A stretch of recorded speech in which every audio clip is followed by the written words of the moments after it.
નમસ્કાર, સૌરાષ્ટ્રથી સુરત વતનની વાતના સમાચારમાં હું વિશાલ મહેતા આપનું સ્વાગત કરું છું। સમાચારની શરૂઆત કરીએ મહત્વના બ્રેકિંગ ન્યૂઝથી। બ્રેકિંગ ન્યૂઝ આવી રહ્યા છે દ્વારકાથી। દ્વારકાની અંદર એલસીબીની ટીમ કાબિલે તારીફ કામગીરી કરી છે। ઘરફોડ ચોરી કરતી આંતરરાજ્ય ગેંગનો પર્દાફાશ કર્યો છે। લોકલ ક્રાઇમ બ્રાન્ચે આંતરરાજ્ય ટોળકીના સભ્યોને મધ્યપ્રદેશથી દબોચી લીધા છે। એલસીબીની ટીમે એમપીથી 4 આરોપીઓની કરી અટકાયત। अलग अलग जग्याए थयेली 14 ચોરીના ભેદ ઉકેલી નાખ્યા છે। તો આજ મુદ્દે અમારી સાથે જોડાયા છે અમારા સંવાદદાતા ઓમ થોભાણી। ઓમ, જણાવો કે જે રીતે મધ્યપ્રદેશથી આ ટોળકીને ઝડપી લેવામાં આવ્યું છે, કેવી રીતે સમગ્ર ટોળકીનો પર્દાફાશ કરાયો? ખાસ વાત કરવામાં આવે વિશાલભાઈ તો તારીફે દાદ કામગીરી કરતી દેવભૂમિ દ્વારકા એલસીબી દ્વારા જે મંતવ્યોને જાણ કરવામાં આવી હતી। આંતરરાજ્ય કક્ષાની જે ઘરફોડ ચોરીની ગેંગ છે એના 14 જેટલી બાઇકો છે, પછી 2 લાખથી વધુ મુદ્દામાલ છે અને આ જે કામગીરી છે બીજી વાર દેવભૂમિ જિલ્લા પોલીસને સફળતા મળી છે, ખાસ કરીને એસપી શ્રી નીતિશ પાંડે અને એલસીબી ટીમને। આની પહેલા પણ આવું જે શિલ્પકાંડ હતું એ પણ દેવભૂમિ દ્વારકા પોલીસ દ્વારા પકડવામાં આવ્યું હતું અને આ જે ચોરી છે એ પણ 4 જેટલા આરોપીઓને પકડવામાં આવ્યા છે। 10 જેટલા આરોપીઓ હજી આની તપાસ જે મધ્યપ્રદેશમાં છે એ કરવાની બાકી છે અને હજી પણ અટક કરવામાં આવી શકે। અને ખાસ જે આ બનાવ છે ખંભાળિયાની અંદર થયેલી ચોરીમાંથી ભેદ ઉકેલી અને આગળની કાર્યવાહી દેવભૂમિ દ્વારકા પોલીસ દ્વારા હાથ ધરવામાં આવી છે।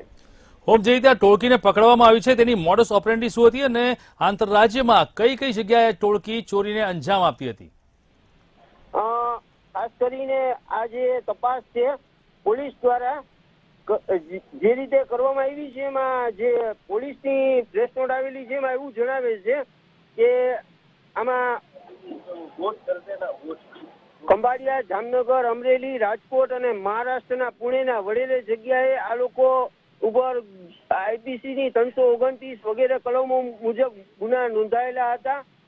સોનાના દાગીના, 2 વ્હીલર 7 જેટલા, રોકડ રૂપિયા, મોબાઈલ ફોન વગેરે વસ્તુઓ આ લોકો પાસેથી પોલીસ દ્વારા કબજે કરવામાં આવી છે અને 4 આરોપીઓને પકડવામાં આવ્યા છે। 10 જેટલા આરોપીઓ આ પકડવામાં બાકી છે। ચોક્કસથી તો હતા અમારા સંવાદદાતા ઓમ થોભાણી કે જેમણે જણાવ્યું કે અત્યારે હાલમાં દેવભૂમિ દ્વારકાની એલસીબી ટીમને મોટી સફળતા મળી છે। જે રીતે ગુનાનો ભેદ ઉકેલવામાં આવ્યો છે તેમાં 4 આરોપીઓની ધરપકડ કરાઈ છે અને અનેક ગુનાઓનો ચોરીનો ભેદ ઉકેલાયો છે અને સાથે જ અન્ય 6 આરોપીઓને પકડવામાં આવે તેવી શક્યતા હાલ પોલીસે વ્યક્ત કરી છે।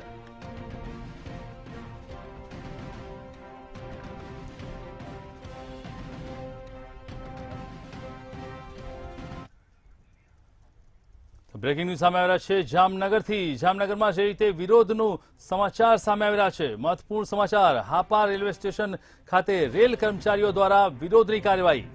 એનપીએસ હટાવો, ઓપીએસ લાગુ કરોના લગાવવામાં આવ્યા નારા। જૂની પેન્શન યોજના લાગુ કરવા કર્મચારીઓ દ્વારા વિરોધ કરવામાં આવી રહ્યો છે। ઓપીએસ લાગુ નહીં કરવામાં આવે તો આંદોલન કરવા માટેની પણ ચીમકી ઉચ્ચારવામાં આવી છે। એનપીએસ હટાવો અને ઓપીએસ લાગુ કરોના નારા સાથે વિરોધ પ્રદર્શિત કરવામાં આવ્યો છે। રેલવે કર્મચારીઓ દ્વારા વિરોધ પ્રદર્શન। હાપા રેલવે સ્ટેશન ખાતે રેલ કર્મચારીઓ દ્વારા વિરોધની કાર્યવાહી હાથ ધરાઈ છે અને જો વિરોધ બાદ પણ કોઈ સંતોષકારક કાર્ય કરવામાં નહીં આવે તો ચીમકી ઉચ્ચારવામાં આવી છે। જૂની પેન્શન યોજના લાગુ કરવા કર્મચારીઓએ વિરોધ નોંધાવ્યો છે।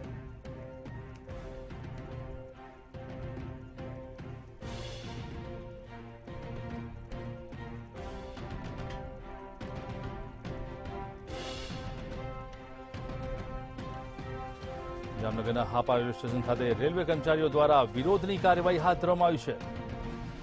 એનપીએસ હટાવો અને ઓપીએસ લાગુ કરોના લગાવવામાં આવ્યા નારા। સેક્રેટરી વેસ્ટર્ન ઝોન રાજકોટ અને working general secretary western railway Mumbai.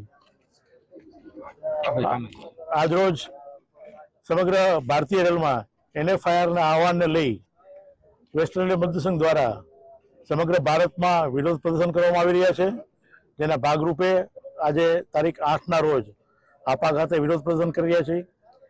ગઈકાલે તારીખ 9ના રોજ વાંકાનેર અને થાન ખાતે વિરોધ પ્રદર્શન થશે।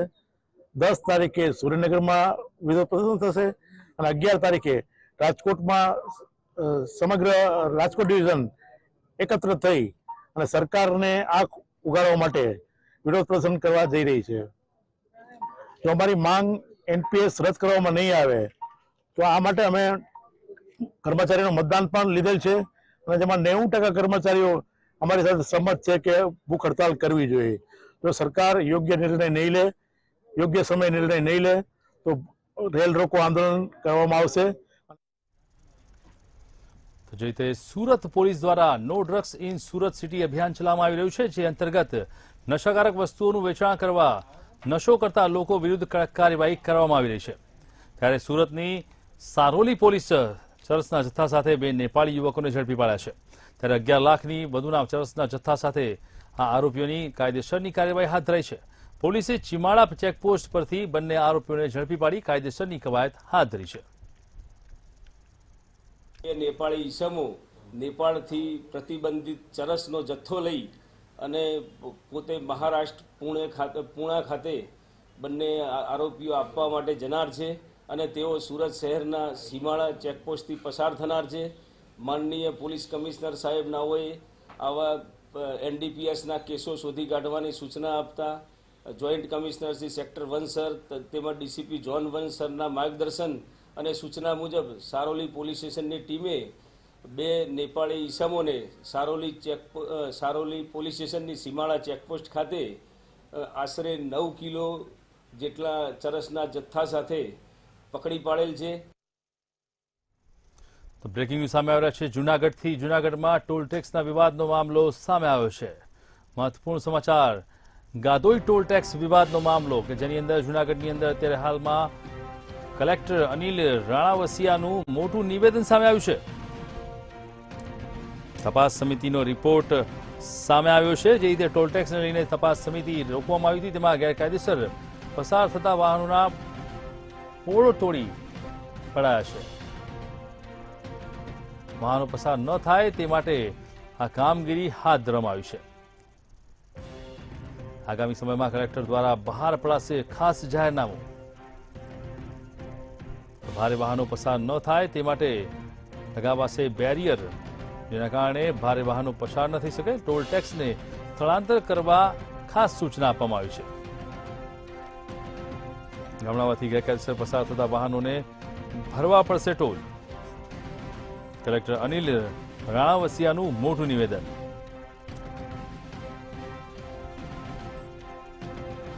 ગાદોઈ ટોલ ટેક્સ વિવાદનો મામલો કે જેની અંદર કલેક્ટરે મહત્વપૂર્ણ નિવેદન આપ્યું છે. કલેક્ટર અનિલ રાણાવસિયાનું મહત્વપૂર્ણ નિવેદન કે જેની અંદર તપાસ સમિતિનો રિપોર્ટ સામે આવ્યા બાદ તેમણે આ નિવેદન જાહેર કર્યું છે. ગેરકાયદેસર પસાર થતા વાહનના પોલ તોડી પડાયા છે.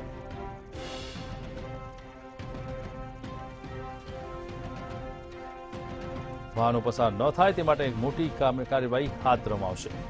આગામી સમયમાં કલેક્ટર દ્વારા બહાર પડાશે મહત્વપૂર્ણ જાહેરનામું.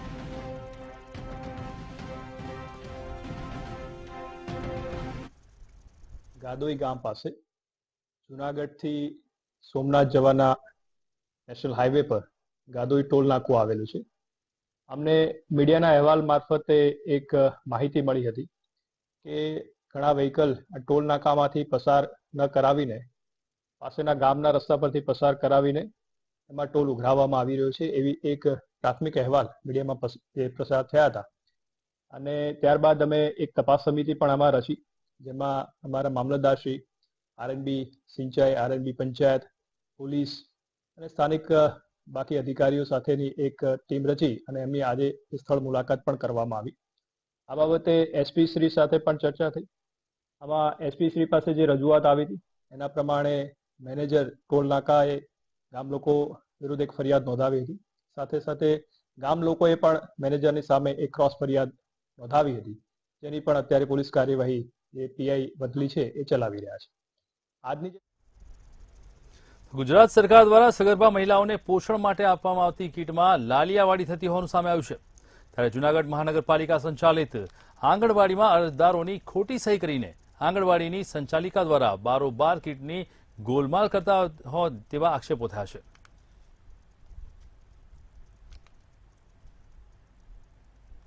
તો જે રીતે કીટની અંદર ગોલમાલ થતી હોવાના આક્ષેપ થયા છે, જેને લઈને જૂનાગઢની અંદર આ સમગ્ર વિવાદ સામે આવ્યો છે. જૂનાગઢની અંદર મહિલાઓને આપવામાં આવતી સગર્ભાની કીટ કે જેની અંદર વિવાદ વકરી રહ્યો છે. સગર્ભા મહિલાઓને આપવામાં આવતી કીટની અંદર ગોલમાલ કરી અને કીટ આપવામાં આવતી હતી, જેની તપાસ દરમિયાન હકીકત સામે આવતા વિવાદ વકરી ગયો છે.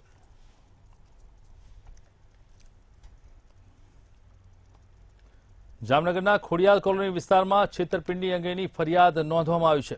ખોડિયાલ કોલોની વિસ્તારમાં રહેતા 2 વણિક બંધુઓએ પોતાના એનઆરઆઈ ફૈબાના બેંક ખાતામાંથી 5.71 કરોડની રકમ બનાવટી સહીના આધારે ઉપાડી લઈ કેનેડા ડોલરમાં રૂપાંતર કરી છે. અને સાથે જ આ સમગ્ર મામલાને લઈને ચકચાર મચી જવા પામી છે. જામનગર પોલીસ મથકમાં પોતાના 2 ભત્રીજાઓ સામે છેતરપિંડી અંગેની ફરિયાદ નોંધાતા પોલીસે બંનેની અટકાયત કરી અને રિમાન્ડ લેવાની કાર્યવાહી હાથ ધરી છે. કૃણાલ વિનોદ શાહ અને કેયુર વિનોદ શાહ સામે ₹5 કરોડથી વધુની છેતરપિંડી કર્યાનો આરોપ લગાવવામાં આવ્યો છે અને ફરિયાદના આધારે પોલીસે કડક કાર્યવાહી હાથ ધરી છે.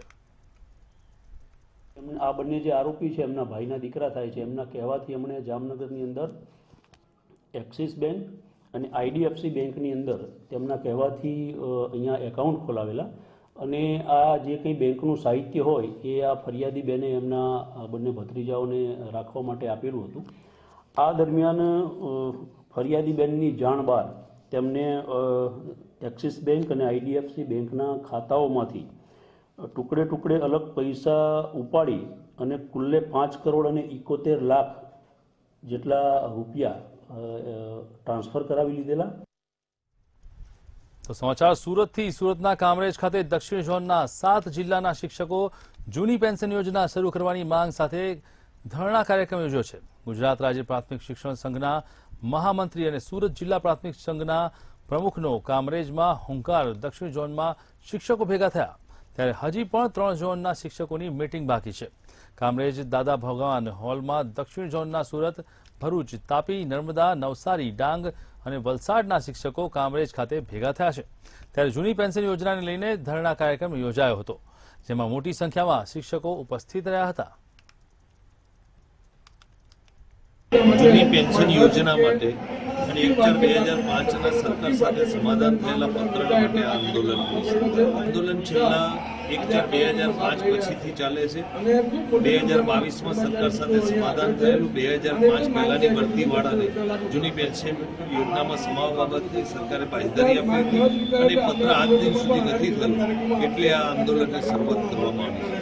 ગુજરાત રાજ્ય સંયુક્ત કર્મચારી મહામંડળના નેજા હેઠળ આજે દક્ષિણ ઝોનના 7 જિલ્લાઓ નર્મદા, ભરૂચ, સુરત, તાપી, નવસારી, ડાંગ અને વલસાડ આ 7 જિલ્લાના કર્મચારીઓને ધરણાનો કાર્યક્રમ દાદા ભગવાન મંદિર ખાતે યોજવામાં આવ્યો છે. અમારી મુખ્ય માંગણી જૂની પેન્શન યોજના લાગુ કરો. ગુજરાત સરકારે એમના વાયદામાં કહ્યું હતું કે 1/4/2005 પહેલાંના કર્મચારીઓને જૂની પેન્શન યોજના મળે, પણ એમણે હજુ એ વાયદો પૂરો કર્યો નથી. એટલે ગુજરાત સરકારને યાદ કરાવવા માટે ફક્ત 2005 પહેલાંના કર્મચારી નહીં પણ 2005 પછીના કર્મચારીઓને પણ જૂની પેન્શન યોજના મળે એવો અમારો આ ધરણાના કાર્યક્રમમાં ભાવ રહેલો છે. આજનો કાર્યક્રમ એક પ્રતિક ધરણા સંવૈધાનિક રીતે ગાંધીજીના માર્ગે અને શિસ્તમાં રહીને અમારી જે ઘણા વર્ષોની એક માંગણી છે જૂની પેન્શન યોજનાની, કે જે 2005 પછી જે આપણા શિક્ષકો હોય, તલાટી હોય, ક્લાર્ક હોય કે કોઈ પણ સેવા સંવર્ગના કર્મચારી હોય એ તમામને આ જૂની પેન્શનનો લાભ મળે અને એમનું જે પાછળનું જીવન છે, બુઢાપાનું જીવન છે, સારી રીતે વીતે એવી એક લાગણીને માંગણી સરકાર સમક્ષ અમારા યુનિયનના તમામ હોદ્દેદારશ્રીઓએ અને સમગ્ર કર્મચારી મંડળે મૂકી છે અને અમને સંપૂર્ણ આશા અને શ્રદ્ધા છે કે સરકાર ચોક્કસ અમારી આ લાગણીને માંગણી મંજૂર કરશે એવી શ્રદ્ધા છે. સુરતના હજીરા ગોઠણ વચ્ચે નવી રેલવે ટ્રેક લાઇન નાખવામાં આવી રહી છે, ત્યારે આ રેલવે લાઇનને લઈ અસરગ્રસ્ત ખેડૂતો દ્વારા વિરોધ કરવામાં આવી રહ્યો છે, જેને લઈને આઠવા લાઇન સ્થિત જિલ્લા કલેક્ટર કચેરીએ આશ્ચર્યજનક દેખાવ કરી વિરોધ નોંધવામાં આવ્યો છે. લીલા શાકભાજી, હળ સહિત પીએમની લઈ વિવિધ વિભાગોમાં પત્ર વ્યવહાર કરી અને રજૂઆતોના લેટર સાથે દેખાવો કરવામાં આવ્યો છે. તેમજ નવી રેલવે ટ્રેક લાઇન રદ કરવાની માંગ કરાઈ છે. ત્યારે હયાત ટ્રેકનો જ ઉપયોગ કરવા જિલ્લા કલેક્ટરને આવેદનપત્ર આપવામાં આવી રહ્યું છે અને રજૂઆત કરાઈ છે. અલગામાની અંદરથી મારી 15 વીઘા જમીનની અંદરથી 60 ગુંઠા જેટલી જમીન રેલવેમાં સંપાદન થઈ રહી છે, જે આમાં લખ્યું છે કે ખાનગી ઉદ્યોગ અને જલસા અને ખેડૂતોને વલખા હજીરાથી જે ગોઠાની રેલવે લાઇન જઈ રહી છે તેમાં 14 ગામના લગભગ 350 પ્લસ ખેડૂતો, એના અસરગ્રસ્ત ખેડૂતો હજારોની સંખ્યામાં આવે છે, જે છેલ્લા અમે ઘણા સમયથી લડત આપી રહ્યા છે કે આ રેલવે લાઇન અમને મંજૂર નથી, તમે જૂની રેલવે લાઇનની ઉપર જ આગળ વિચાવીને લઈ જાઓ, અમને કોઈ પણ જાતનો સરકારી જગ્યા ઉપયોગ કરી લઈ જાઓ તો કોઈ વાંધો નથી, પરંતુ અમારી ફળદ્રુપ જે ભાજીપાલો બનાવીને અમે અમારું જીવન નિર્વાહ કરીએ છીએ એ જમીન અમે આપવાના નથી. જાન દેંગે જમીન નહીં. રાજકોટ વાસીઓને ફિટ રહેવા માટે હવે વધુ પૈસા ચૂકવવા નહીં પડે. રાજકોટ મહાનગરપાલિકાની મળેલી સ્ટેન્ડિંગ કમિટીની બેઠકમાં કમિશનર આનંદ પટેલ દ્વારા સૂચના આપવામાં આવી છે કે ફી વધારો નામંજૂર કરવામાં આવે છે. રાજકોટ મનપા કમિશનર આનંદ પટેલ દ્વારા એથ્લેટિક ટ્રેક, સ્વિમિંગ પુલ સહિતની સબ ફીમાં 2 ગણાથી લઈ 6 ગણા સુધીનો વધારો ઝીકવામાં આવ્યો હતો, તો સાથે જ પ્રાણી સંગ્રહાલયની મુલાકાત સહિતની ફીમાં પણ વધારો કરવામાં આવ્યો હતો. ત્યારે આજે મળેલી સ્ટેન્ડિંગ કમિટીની બેઠકમાં ફી વધારાના મંજૂરની સામે શહેરીજનોના ખિસ્સા પર તથા બોજ પર ખેંચવામાં આવ્યા છે. રાજકોટના સૌ નગરજનોને હું કહેવા માંગુ છું કે એથ્લેટિક ટ્રેક હોય, પછી સ્વિમિંગ પુલનો હોય, કોઈ પણ જગ્યાએ ક્યાંય પણ ₹1નો ભાવ વધારો કરવામાં નથી આવ્યો. રામવનની અંદર પ્રથમ વખત ટિકિટના દરો નક્કી કર્યા છે, એ નોમિનલ ₹10 રાખ્યા છે. દિવ્યાંગો માટે ફ્રી ઓફ રાખવામાં આવ્યું છે. એવી જ રીતે એથ્લેટિક ટ્રેકની અંદર પણ રાષ્ટ્રીય અને આંતરરાષ્ટ્રીય કક્ષાના જે એથ્લેટ છે એના માટે નિઃશુલ્ક પ્રવેશ છે. સ્વિમિંગ પુલની અંદર પણ નેશનલ અને ઇન્ટરનેશનલ સ્વિમર એમના માટે સ્વિમિંગ પુલ નિઃશુલ્ક રહેશે, એને પ્રેક્ટિસ કરવા માટે નિઃશુલ્ક રહેશે. પ્રદ્યુમન પાર્ક જૂની પણ જૂના જે દરો હતા એ જ દરો અમે કન્ટિન્યુ રાખ્યા છે. જે વિદેશથી આવતા જે લોકો છે એના માટેના દર 50ની બદલે અમે લોકોએ ₹100 કર્યા. સુરતના પૂણા ગામનો વિદ્યાર્થી રહસ્યમય રીતે ગુમ થઈ ગયો હતો. વિદ્યાર્થી ગાંધીનગર પરીક્ષા માટે ગયો હતો, ત્યારે ત્યાં પહોંચ્યા બાદ પિતાને ફોન કરી જાણ કરી હતી. જોકે બીજા દિવસની આ વિદ્યાર્થીની રહસ્યમય રીતે ગુમ થયો હતો. વિદ્યાર્થી ગુમ થઈ જતા પરિવારે પોલીસમાં ફરિયાદ નોંધાવી હતી અને પોલીસે મહારાષ્ટ્ર ખાતેથી વિદ્યાર્થીની લાશ મળી આવી છે. જોકે પરિવારના મત અનુસાર આ લાશ તેમના પુત્રની નથી, જે મામલે ગૃહમંત્રીને રજૂઆત કરતા સમગ્ર મામલે CID ક્રાઇમને તપાસ સોંપવામાં આવી છે. ફોન આવ્યો કે તમારા છોકરાની બોડી વિરારપાટા જંગલમાંથી મળેલ છે. અમે ત્યાં ગયા તો બોડી વેરવિખેરને ખાલી ફોટા જ અમને બતાવ્યા, એટલે અમે ન સ્વીકારી અને એ અમારી બોડી હતી જ નહીં. અમને કપડાં અમારા નહોતા, એટલે પછી અમે એને આગળ વધ્યા તો જે કાંઈ તપાસ થઈ એમાં પૂરી તપાસ હજી થઈ નથી. DNA જે મેસ બતાવ્યો છે પણ એમાં અમને શંકા છે. પછી અમે હર્ષભાઈ સંઘવીને ત્યાં અમે અરજી આપી, ત્યાંથી ગાંધીનગર અમે આપી તો ગાંધીનગરથી લેટર આવ્યો કે આ કેસ CID ક્રાઇમમાં સોંપવામાં આવે. તો એ આવી ગયો અને 7-8 દિવસ થઈ ગયા, હજી સુધી કાંઈ અમને કાંઈ જવાબ મળ્યો નથી. તો આ તપાસ થાય, પૂરી જાણકારી થાય એવી અમારી આશા છે. મહુવા માર્કેટિંગ યાર્ડમાં ટ્રાન્સપોર્ટ અને વેપારીના વિવાદ વચ્ચે યાર્ડમાં લાલ ડુંગળીની હરાજી બંધ કરવામાં આવી હતી. ટ્રાન્સપોર્ટ માલિકો લોડ થયા બાદ માલની જવાબદારી ન લેતા વેપારી દ્વારા લાલ ડુંગળીની હરાજી બંધ કરવામાં આવી છે. વેપારી અને ટ્રાન્સપોર્ટ માલિકો વચ્ચે સમાધાન બેઠકનો દોર શરૂ થયો છે. મહુવા માર્કેટિંગ યાર્ડની ઓફિસ પર ખેડૂત દ્વારા હરાજી શરૂ કરવામાં આવી, જેના કારણે મોટી દોડાદોડ મચી હતી.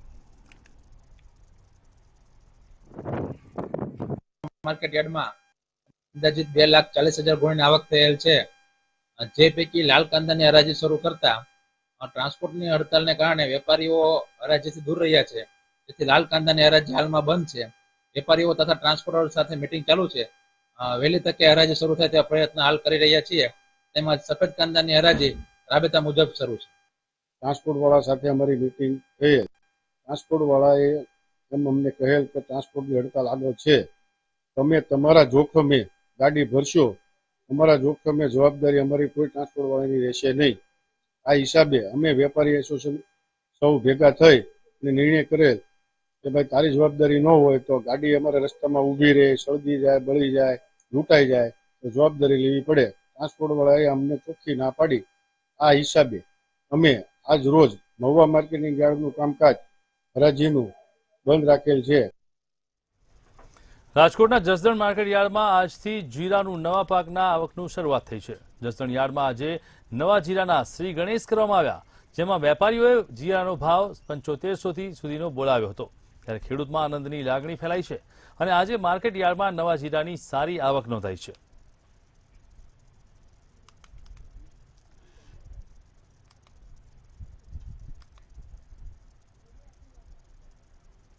ભાવનગર મેયર ભરતભાઈ બારડે રિંગ રોડ મુદ્દે મુખ્યમંત્રીને પત્ર લખી રજૂઆત કરવામાં આવી છે. ફેઝ 1માં બિસ્માર પડેલા રિંગ રોડ તેમજ ઘોઘા રોડ મંત્ર કોમ્પ્લેક્સથી રૂવા રવેસીમાના મંદિર સુધીના રિંગ રોડ મુદ્દે રજૂઆત કરવામાં આવી હતી. 4 વર્ષથી અતિ બિસ્માર રસ્તો તાત્કાલિક રિપેર કરવા એજન્સીને સૂચના કરવા છતાં કામ શરૂ નહીં થતાં મુખ્યમંત્રીને રજૂઆત કરવામાં આવી છે. હોમ કન્સ્ટ્રક્શનના માલિકને બોલવા છતાં હાજર નથી થયા. એજન્સી વિરુદ્ધ સખત કાર્યવાહી કરવા મેયર અને સ્ટેન્ડિંગ કમિટી ચેરમેન દ્વારા મુખ્યમંત્રીને રજૂઆત કરાઈ છે.